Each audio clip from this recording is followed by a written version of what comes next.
you got to think, right? If you're 20 years old right now and you a popping artist that everybody's trying to sign in the drill scene, you was 10 years old when Don't Like came out.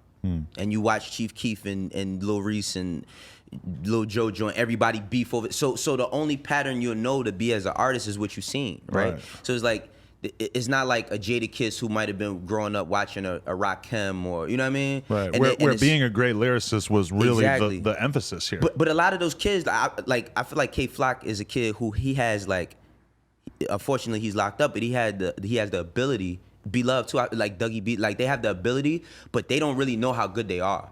Like they really don't know how good they are or how good they could potentially be. They just day to day, every day. Right. And I think that the biggest disparity is when the people that's older forget that they was that age. Right. Like I didn't forget that I was that age and I was just as, my brain wasn't developed like theirs wasn't. And now you mix money into that shit. What you think is gonna happen? Disaster. There's a prison guy that I was talking to recently. He was talking about, the jail for like the 18-year-olds was one thing, and then there was another jail that was like 20 to 22 years old, and then there's like another jail for the 23 to 30 years old. And he was telling me that the difference, even just between the 18-year-old section and the 20-year-old section, never mind the 24-year-old section or however it was sorted, was so unreal because the 18-year-olds were so aggressive and so not shaped to exist in this world or whatever. Yeah. And that really is, when you think about it, think about how people acted when you were in high school, bro. Oh, yeah. Even the first couple years out of high school, people really start to have to grow up and turn that switch on. No, that's a fact. So like, it's crazy that you say that because I feel like the only other place I lived in New York was Maryland. I lived in Maryland for a year for the 7th grade. But like New York school systems don't prepare you for high school. High school is like really responsible, right? It's like when I lived in Maryland, you had to get to your class by yourself. When I lived in New York, in middle school, like they got hall monitors watching you the whole time. Like you can't go nowhere. It doesn't prepare you. But like to your point about like the mentality, right? Like when I was a teenager, everybody wanted to go to Spofford is the jail like that everybody goes to when they're young. You know what I mean? That was the thing. Like my friend go to Spofford, be gone for a month, be like, yeah, man, I was in there, catch a it's a mentality of it's not conducive to our living though.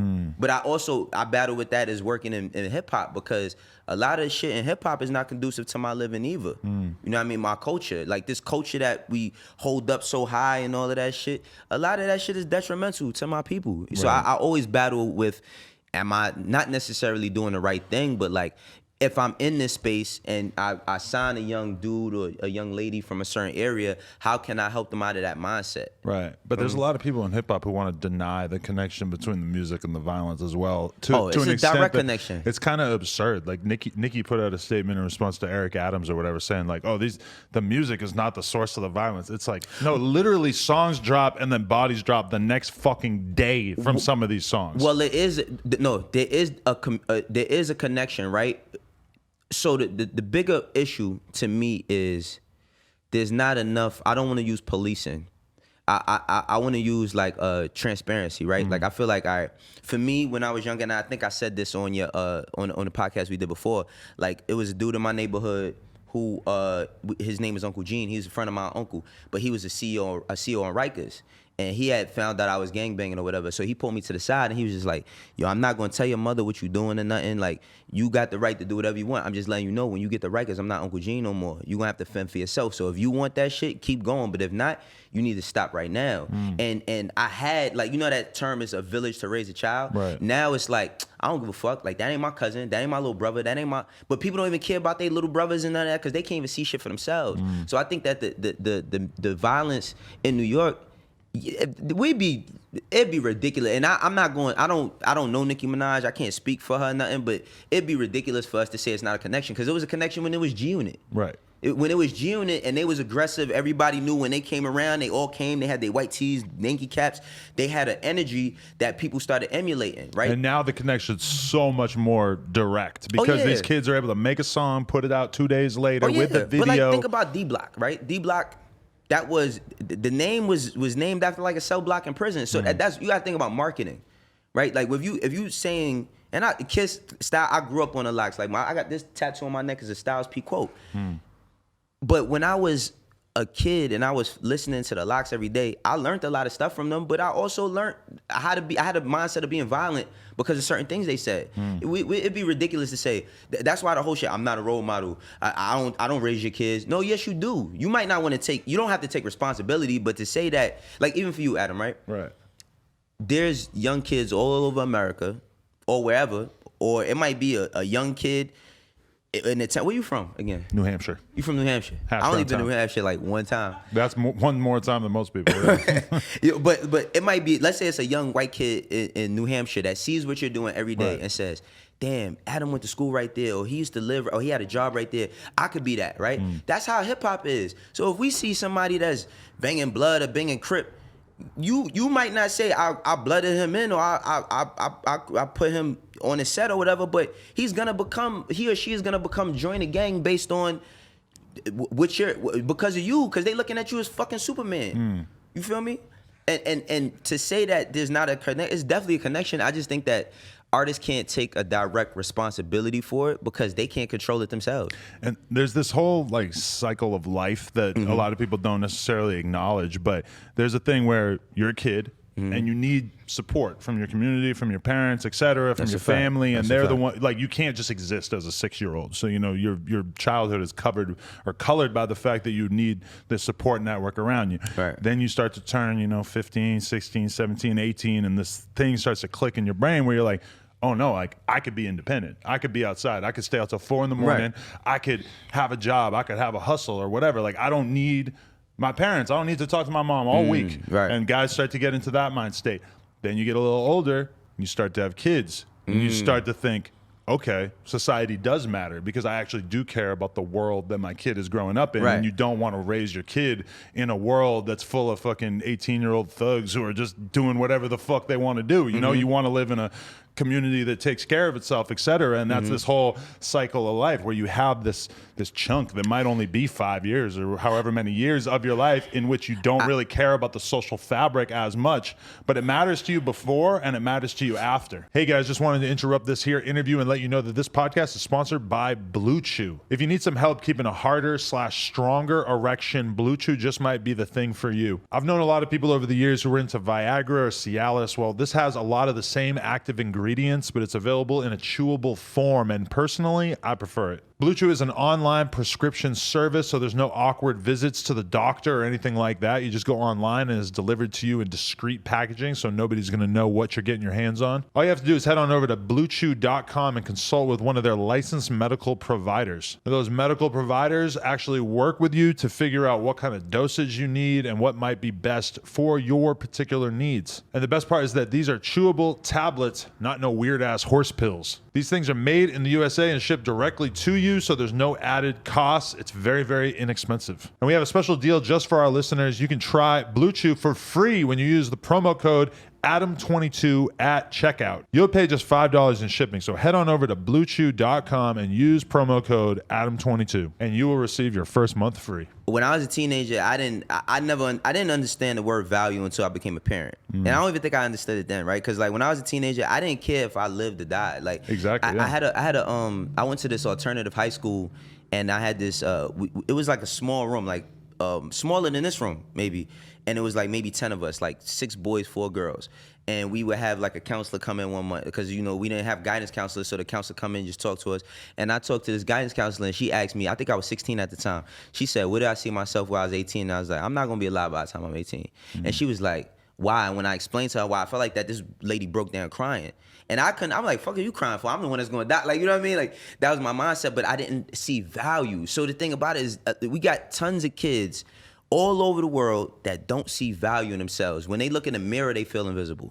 And the only thing that might make them feel visible is putting on a bandana. The only thing they might feel visible with doing is putting out a record, right? So and then I think like this is my responsibility as an executive, right? Is when it comes in is, I'm sorry, but I got a soft spot for sad stories because I come from a sad story. So when we start talking to these artists and I'm trying to sign 1 or 2 of them, it's like I'm like, I got to change this kid's life because they're gonna be gone. You know what I mean? Like I really look at that shit. I be like, damn, like kids really lose their life over this music shit. Yeah, I remember when I first found out about K-Flock, I did one of these, late nights sitting on YouTube watching 1,000 fucking clips in a row type things. Yeah. And after a little bit, I realized that I knew the guy who signed him, like the guy who's in charge of the label that signed him. Yeah. So I reach out to him. He's an older white guy, and I said, like, bro, this guy, A, the music is fire, but B, I cannot believe some of the shit he's doing on Instagram. And he was like, what are you talking about? And I'm like, well, there's this fucking video of him, running through his ops projects and talking about, come outside, I'm outside, rah, rah, rah, and he's on live the whole time, etc. And I realized this dude that I'm telling about it has no idea. He hasn't seen any of this. Because he's not in tune with the actual violence that is making this music so popular in large part. But that's why I said the conflict comes in, right? Because there's no morality in business. There's absolutely no morality in business. So when people start talking about this, that, and the third, they ain't got no morals. Business is numbers. It's calculated risk. Right. So when a person like you might be saying is looking at that artist, he don't give a fuck about none of that you got going on. You here for me to monetize, for me to put some bread in your pocket to monetize. One of the realest things I ever said. You familiar with Oskino? Mm-hmm. So I remember I've been watching him on Say Cheese the past few days, yeah. Oh, for real? Yeah. Yo, so Oskino, I used to live with Oskino. Oh, wow. For a little bit, right? But I was around like 19. Oskino, he been through a ton of shit in his life. He had a meeting with Dame Dash, right? And Oskino said to him, he was still on the street. And he said, man, like, I ain't making no money. I'm still out here robbing people and, you know what I mean, doing shit. Dame was like, I don't give a fuck. He said, you think I give a fuck that you rob people? I didn't sign you to rob people.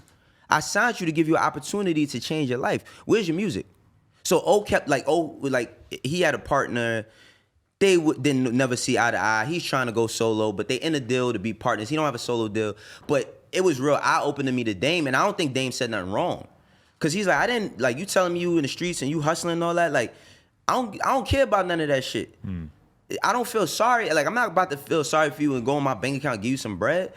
I signed you to work. Right. And I think that the biggest mishaps is that people don't understand the construct of work when it comes to music. Because it's culture and it's art. And people think, I get to get up and do whatever I want all day. Like as if the work should just be a product of however the fuck you're feeling.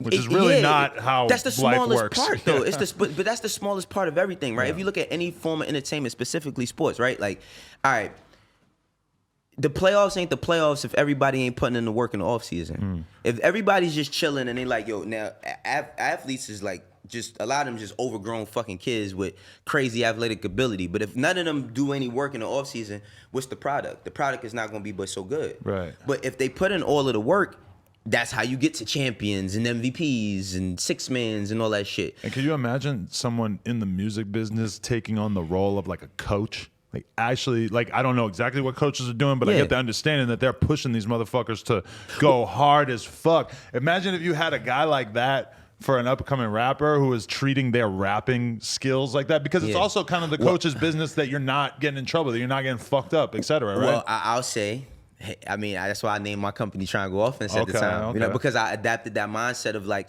I grew up watching Michael Jordan and I grew up watching Kobe Bryant, and I was like, and then the Lakers and the Bulls and all that, and I was like, I said to myself, like, I'm never going to hit that game-winning shot. Like, I'm never going to get that situation. But I could be the coach. I could be the person that like grooms the talent and builds them up to be the best version, to be the Michael Jordan or the Kobe Bryant. So I try to implement that, into how I do A&R, how I am as an executive. Okay, guys, we want to thank you so much for getting us to 100,000 subscribers right here on the Clips channel. If you want to support, please click that subscribe button. We're trying to get to 200K. Thank you so much.